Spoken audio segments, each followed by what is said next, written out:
నంద్యాల జిల్లా నంద్యాల పట్టణంలోని 39వ వార్డు పరిధిలోని అంజుమన్ స్ట్రీట్ రోజాకుంట ప్రాంతంలో ఎన్టీఆర్ భరోసా పథకం కింద లబ్ధిదారులకు రాష్ట్ర న్యాయ మైనార్టీ సంక్షేమ శాఖ మంత్రి ఎన్ఎండి ఫరూక్, కలెక్టర్ శ్రీమతి రాజకుమారి, నంద్యాల పార్లమెంట్ సభ్యురాలు బైరెడ్డి శబరి పెన్షన్లు పంపిణీ చేశారు. ఈ సందర్భంగా ఎంపీ మాట్లాడుతూ రాష్ట్ర ఆర్థిక ప్రగతి ఎంత ఇబ్బంది ఉన్నా కూడా జిల్లా వ్యాప్తంగా మొత్తం 2,11,468 మంది లబ్ధిదారులకు సుమారు 92 కోట్ల పెన్షన్ మొత్తం పంపిణీ చేయడం జరుగుతుందని, 1వ తేదీ వచ్చిందంటే రాష్ట్రమంతా పెన్షన్ పండుగ వాతావరణం వస్తుందని అన్నారు. పెన్షన్ పండుగ మొదలైంది. అందరం కూడా ఇక్కడ మినిస్టర్ గారు, కలెక్టర్ గారు, అలాగే నేను అందరం కూడా ఇక్కడ తెలుగుదేశం పార్టీ నాయకులు ప్రతి ఒక్కరం కూడా ఇంటింటికి వెళ్ళి పెన్షన్ అందించడం జరుగుతుంది.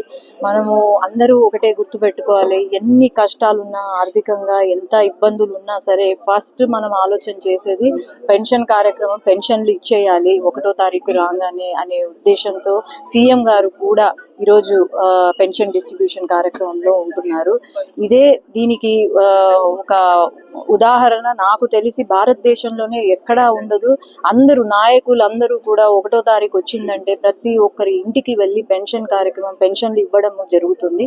ఇదే తెలుగుదేశం పార్టీకి ఉన్న ఒక గొప్పతనము. అలాగే తెలుగుదేశం పార్టీ ఎప్పుడు కూడా ప్రజల వెంట ఉంటుంది. ప్రజల అభివృద్ధి లేకపోతే సంక్షేమం ముఖ్యం మాకు అనే ఉద్దేశంతో ముందుకు